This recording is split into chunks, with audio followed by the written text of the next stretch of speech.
Hello everyone. In this video I will be recapping the chapter 65 of The Man Who Revenge of the Iron-Blooded Sword Hound. The next day, Vicar began to make his way toward the grand banquet hall. After several minutes, he arrived at the door of the grand banquet hall, which was guarded by two guards who were creating tension in the atmosphere. Vicar started to approach the door and stared at it intently. After several seconds, he began to slowly open the door, further increasing the tension in the room. Upon opening the door, a bright light dazzled his face. Once the intensity of the light subsided, he saw Hugo sitting on the seat of honor. Beside him was his butler. On Hugo's left side sat his children and on his right side sat his brothers. The butler informed everyone that Vicar van Baskerville was also going to attend the grand banquet as ordered by the head of the family. Everyone turned towards the direction where Vicar was. First settler Baskerville turned, who had dark circles under his eyes and looked quite tired, but despite this, he smiled at him pleasantly. Then Osiris turned, who simply looked at Vicar with one eye. Then Highborough, Middleborough and Lowborough turned, who started looking at him with admiration.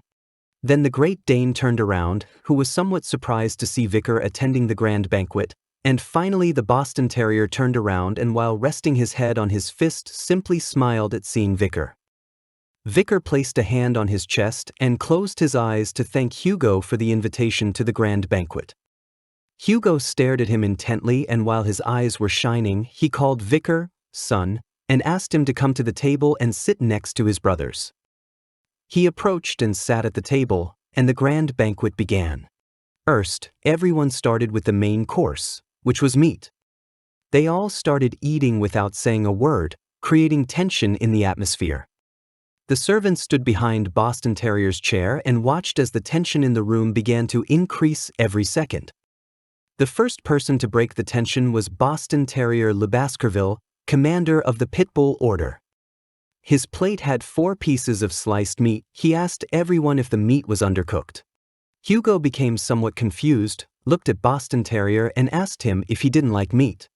The Boston Terrier smiled and replied that it wasn't what he had meant to say. He then pointed with his hand to the person sitting next to him, who was struggling to cut the meat as it was quite raw. The Boston Terrier explained to Hugo that he was referring to the meat on the plate next to him. The person sitting next to him was Great Dane Le Baskerville, commander of the Mastiff Order, who was a bit annoyed. He asked the Boston Terrier what else he was dissatisfied with. The Boston Terrier stared at him and replied that he had never thought he would eat raw meat. He also added that it was as if he was trying to eat his adorable nephew raw. The Great Dane also stared at him and admitted that Vicar seemed cute, but reminded him that he too was his nephew and as an uncle, it was natural to guide his nephew on the right path. Boston Terrier pointed his finger at Vicar and asked Great Dane why the right path involved throwing a child to a mastiff. The Great Dane replied that this path was much better than getting involved with a stupid and boring pitbull.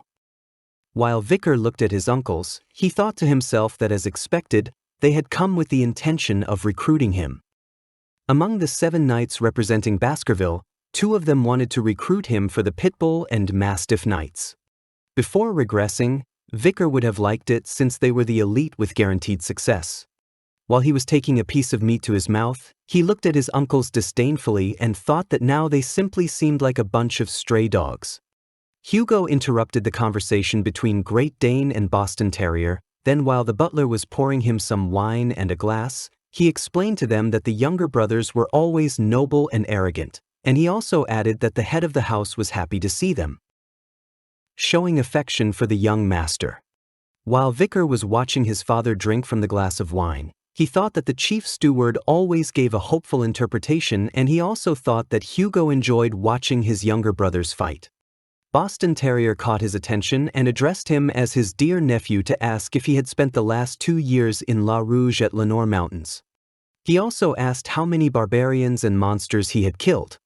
He asked him to share his forest experiences with him. Great Dane also caught Vicar's attention to tell him that he was also concerned about knowing how his nephew had spent that time in the dangerous forest and he also added that he was curious about his growth in the forest. Hugo interrupted the conversation and asked his brothers not to pressure him and asked them to let him eat. Great Dane asked Hugo if he felt curious, and Boston Terrier explained that he couldn't resist curiosity, so he hurried back as soon as possible to attend the grand banquet. At that moment, Hugo got angry and asked both of them that it was enough already. Upon hearing this, Great Dane and Boston Terrier felt the immense pressure coming from their older brother's words. Hugo stood up from his chair with a killer aura, and while holding a piece of meat with his fork, he reminded them again that he didn't like to say things twice. Both calmed down and decided to stop talking anymore.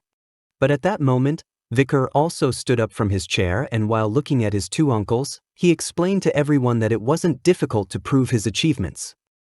Upon seeing that Vicar had gotten up, Hugo looked at him and reminded him that he had traveled a long distance. He asked if it wouldn't be exhausting to make it all the way to the drill hall. Vicar looked at Hugo and replied that it was fine. Then he extended his hand and touched the table, explaining to everyone that he could showcase his skills at a time and anywhere. He also asked them if everyday life wasn't an extension of training. He caught the attention of his uncle Boston Terrier and revealed that there was too much wine in his glass.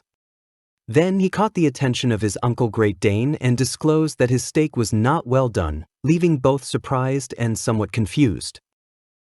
While he was touching the table, he began to concentrate, and after several seconds, his fingers started to release a bit of his mana. Vicar directed that mana towards the wine glass and the steak plate, causing the steak to cook perfectly and making sure the wine glass had the perfect amount of wine. The Great Dane pierced the meat with his fork and was impressed to see that it was cooked perfectly. Boston Terrier took the wine glass and, upon seeing that it had the perfect amount of wine, started laughing. Boston Terrier explained to everyone that when Vicar placed his hand on the table, he had used mana to cook the meat and heat the wine. He was surprised to see that he had reached the intermediate level of graduation at 17 years old, when normally one would reach that stage at 33 years old. He also shared his thoughts that his older brother Hugo must feel proud to have a son who had mastered all these techniques. Hugo simply drank from his wine glass and listened to the praises of his younger brother towards his son. Vicar looked towards Highborough, Middleborough, and Lowborough and thought that this was very strange because 2 years ago he thought he had revealed his abilities as a mid-ranker graduate when he fought against Madam. He never thought that anyone would know until now. He looked at the three boys who were looking at him with admiration and thought they must know about his abilities. He also started to wonder why they didn't inform anyone. At that moment, someone caught his attention by calling him little brother to praise him for working very hard. The person who had praised him was Osiris Le Baskerville, first in line for succession, and the Baskerville family's eldest son. While holding his wine glass, he once again praised Vicar for doing a good job and also asked him to continue working harder in the future. Vicar, somewhat confused, thanked his older brother and began to wonder if Osiris had just praised him. Osiris was the first successor in line for the current Baskerville family and also resembled Hugo the most.